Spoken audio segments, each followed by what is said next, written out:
as well. The last flight coming up now, nearest to us, the pale jacket of Honeysuckle, furthest from us, Love Envoy, the red, white and blue. Love Envoy was just in front there to Honeysuckle in second. Queen's Book is behind those, they race up towards the line. Honeysuckle is responding to the calls of Rachel Blackmore, and she'll end with a victory. Honeysuckle has done it. Second position, Love Envoy, Queen's Book behind those, then Echoes in Rain and Brandy Love.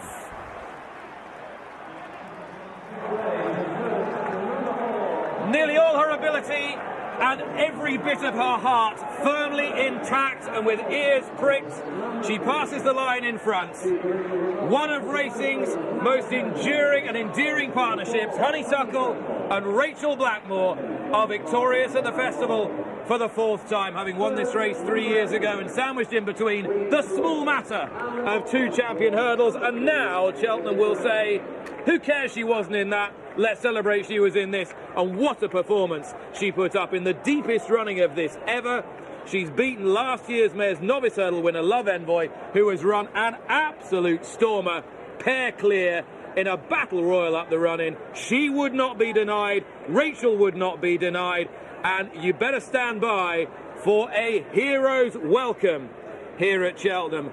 Honeysuckle back in business. Perhaps the last time. If it is the swan song, it's a wonderful one. They got it absolutely right, didn't they? She was in the right race, and that just proves the point. I think she's maybe not quite as good as she was, but all that tenacity is still there, and she's put up a better performance than either of her previous 2 this season. She's shown all of her grit and determination that she needed. She didn't get the last couple of flights of hurdles quite right, did she? Certainly the last. She was a little bit errant there at the final flight of hurdles that handed the initiative to Love Envoy, but Honeysuckle battled back.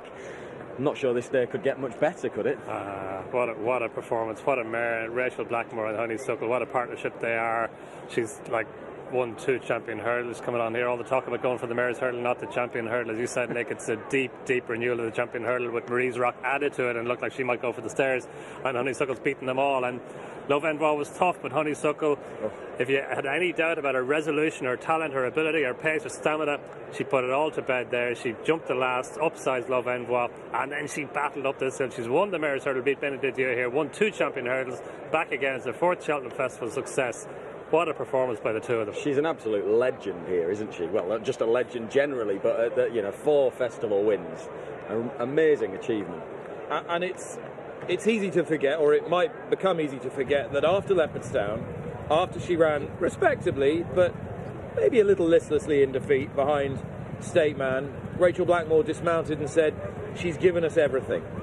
And at that point, standing close to Kenny Alexander, her owner, and his manager Peter Maloney, you felt they thought that would be it and that they would retire her. And that was odds on that night. Next morning, things had changed a little, and then they thought, no, we'll give her one last chance where she loves it at Cheltenham. And they've got this just about spot on. Like the decision, and for Henry de Bromhead as well, to have her again at concert pitch. It's her 17th win. Like, what a performance, what a record. And for Henry de Bromhead and his team to get her to be at concert pitch for all these Grade 1 wins, and once again here today after Leopardstown, phenomenal achievement. Love it. Maybe this is as good as some of her previous performances as well. Quite possibly, because the pair are well clear. And Love Envoy has made her pull out everything. She's run a titanic race. Yeah, and the pair of them pulled well clear as well. They had it between the 2 of them from a fair way out. It was a case of, did Honeysuckle have that fire in her belly still to get up the hill after 2.5 miles and get the better of Love Envoy? And the answer is yes, she has. And for all her heroics here at Cheltenham, that will mean so much to Kenny Alexander, perhaps more even than her 2 champion hurdle successes. And you know what this means to Henry de Bromhead.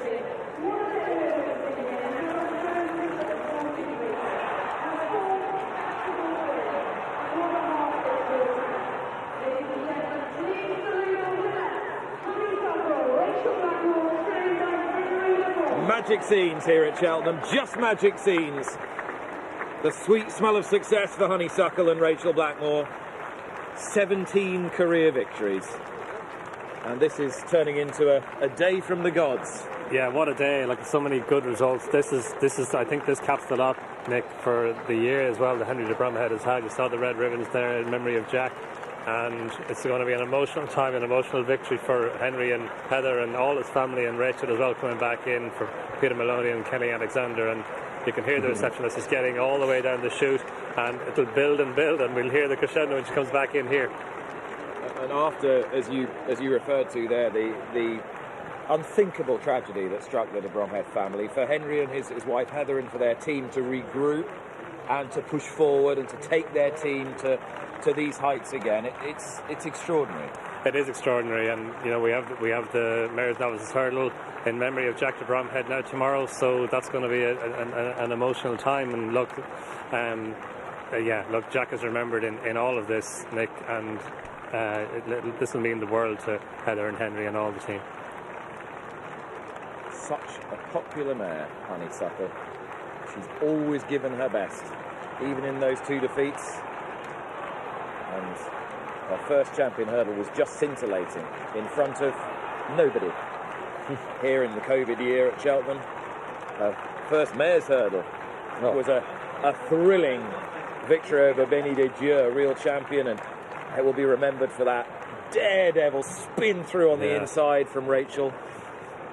Yeah, like that was an epic performance by the mare and by Rachel that day. The 2 champion hurdles, she won the champion hurdle here, as you said, Nick, behind closed doors, nobody here, come back into an Equine enclosure, so she had to go back and win the champion hurdle again when there were people here. And Kelly Alexander couldn't even be here the first time she won it. Then she got some reception last year when she won it in front of the crowds, and here we go again. To have won the 17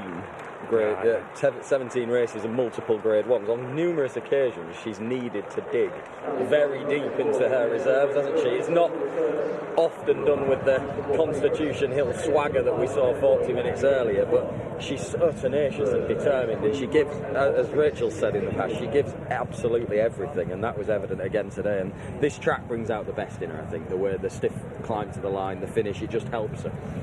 Wonderful ride from Rachel Blackmore. A really smashing ride on the runner-up from Johnny Burke, because she'd been keen at Love Envoy, but not today, and he was content to let her settle in front, clearly recognising that there was no pace in the race. And it was a bit of improvisation that very, very nearly paid dividends. No, it's not easy to win from the front like that, and he got the fractions spot on, and Love Envoy ran a massive race again. She's only been beaten once in her life. That was the point to stand last year. So, yeah, she's run a massive race in defeat.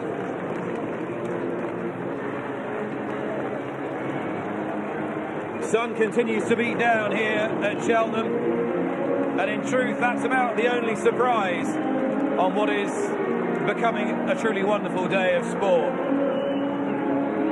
We've seen horses signal their great promise for the future in Marine Nationale and El Fabiolo.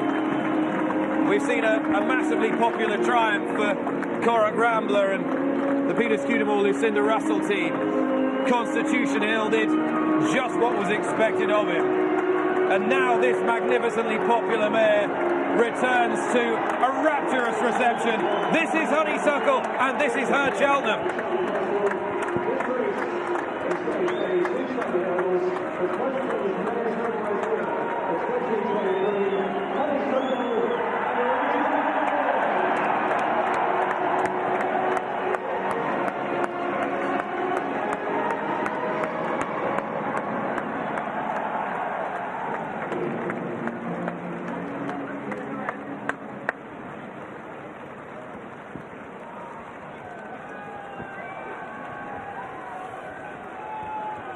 It is extraordinary almost to think, Dom, that, as we touched on a few moments ago, if she's won 2 champion hurdles, but you feel all those connected with this mare for so many different reasons, both personal and emotional, that this will mean the most. Yeah, it means an awful lot, Nick. You can see it. The reception that she got on the way back in. I suppose like everybody loves champions, but a champion to lose your crown, lose that shroud of invincibility, and come back and do it again like she has done. Like it's remarkable. She's won 3 Irish champion hurdles, 2 champion hurdles, 3 Hatton's Grace hurdles, and a mare's hurdle, now another mare's hurdle to go with it, which bookends all the champion hurdles. So she's just a remarkable mare. Nobody has ever ridden her in a race under rules except Rachel Blackmore. They get on so well together. They know each other so well. For Henry de Bromhead to have her here again after those 2 defeats, to bring her back and get her to be in the form that she needed to be in order to win here today, it's fantastic. If you just landed from Mars and heard that, you'd say, oh look, she's just won her 3rd champion hurdle. It's an amazing atmosphere, isn't it?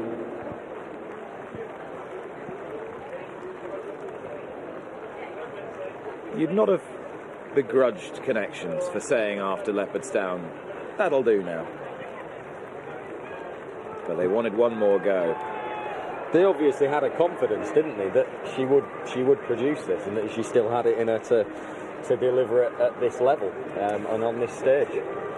And we have seen time and again the last 3 or 4 years, Henry de Bromhead's horses, they can run well through the season, but they take it to another level here at the festival. We've seen it with Manella Indo, we've seen it with Aplutar, we've seen it with this mare 4 times. And the thing about Honeysuckle is, when Henry de Bromhead's horses had been, maybe a little bit underperforming, she's gone and done it and gone and won her races, those 17 races that she's won.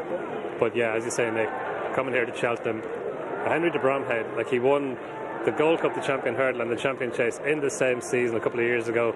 No trailer had ever done that before, and then last year he won the Champion Hurdle again and the Gold Cup again, had the 1-2 in the Gold Cup again in reverse order. So it's just it's a meeting out of which Henry de Bromhead absolutely excels. After this bounce back, don't be surprised to see some whispers start going around about Aplutar's chance in the Gold Cup. For sure. And particularly if we don't get masses of rain for the rest of the week and they open up the fresh strip of ground for the Gold Cup course on Friday. That's for later in the week. This is for now. Roars continuing to echo around this winners' enclosure. Nobody wants this moment to end, least of all us. We'll enjoy it some more. And Angus will tell you what you need to know. Thank you, Nick. A magnificent reception for a magnificent mare. 4 from 4 at Cheltenham now. 17 career successes. 2 mares hurdles. 2 champion hurdles. What a fantastic racehorse she has been throughout her career. 7 of her wins coming over this trip of 2.5 miles. 10 coming over 2 miles. Versatile, classy. And in the winner's enclosure on her final ever career start. 9-4 joint favourite. Beats Love Envoi, who was 11-1. Queen's Brook was 3rd at 16-1. And 9 ran. Let's have a quick look at it from 2 out with Dave here in the studio. Words don't do it justice, really. They don't. I mean, you've got to congratulate the rider of the second for judging the pace and looking at the book to see that there wasn't going to be. He's rode an absolutely fabulous race on Love Envoy. And the last 2 hurdles, I actually think it's taken a neck or half a length out of Honeysuckle. But you're just not going to beat Honeysuckle. When she digs in like she does, and Rachel Blackmore absolutely determined to get the horse home. But yeah, a tough rival. They've had it between them because the pace has been so slow, so nothing from behind has been able to get in there. But look at that Love Envoy, just, well, a neck, I think, out of her. But then she just digs in, and it was only ever going to be one result, and it was a little bit further than what I thought. I remembered seeing that again, length and a half at the line, but there was, for a lot of the race, it looked like she was going to get beaten, but no Cheltenham racehorse deserves more than that. You've unbeaten 4 from 4 at Cheltenham, 2 champions and 2 mares hurdles. I mean, how can you beat a record like that? It's just fabulous. And what the proper decision as well, to put her in a race where she was going to be competitive. She'd obviously been well beaten by State Man. She wasn't going to win another champion hurdle, but to bring her back and to bring her out from here is something else. Yeah, doing a lap of honour, quite rightly so, having won the mares hurdle, and here is her delighted winning owner. I've seen some receptions here at Cheltenham, but I have never, ever seen anything like this for Honeysuckle, with her 4th success here at the Cheltenham Festival. Her owner is Kelly Alexander, and the first thing to do, I think, is to thank you and to congratulate you on your courage as well, to, after what happened at Leopardstown at the Dublin Racing Festival, to come here and bring her the send-off here that she deserves. Well, I don't need that much. We didn't run that badly. I kept saying that. We didn't run that badly. She's maybe just not as good. She isn't as good as she was last year, and I never ever said she's the greatest champion hurdle ever. Maybe the one before maybe turn out to be the best one ever. I think she's got to be one of the bravest. She's got guts beyond belief, tremendous winning attitude. She's incredibly talented. And today was just, she had to tough out a bit today, but it was amazing. And again, I'm really happy for Henry and his family, and get that on the board. It's a tremendous day. It's just been, I mean, they've been touched by tragedy with the loss of their son, and to have Honeysuckle do this, I mean, what's your perspective on that? Well, this is just a horse race, and that was real life, so I don't think you really can compare, but it's nice to give them a bit of enjoyment today, and Henry and his wife Heather loved it, and but this is just a horse race. It's just a bit of fun. It's not real life really, but today was a great horse race and a great day, and she's retired and having an absolute blast owning her. And yeah, I'm just a bit lost for words actually now. The celebration got a bit out of control, and but if you can't lose it a bit after winning a horse like that, winning a race like that, then you probably shouldn't own racehorses, should you really, you know? I think your perspective all the way through this horse's career, in the groundedness and the humanity that you brought to owning a horse like this, I think that's part of her story. And what have you made of everybody here and the reception that she's given you and the mare? Oh, it just shows you how a great sport it is, because they love it. They don't love me, I can tell you that. They maybe love Rachel a bit, and maybe even Henry a bit, but they really love that horse. They really love that horse, and I think I'm going to have to pick up my trophy. I think you are. Now. Congratulations. See you later.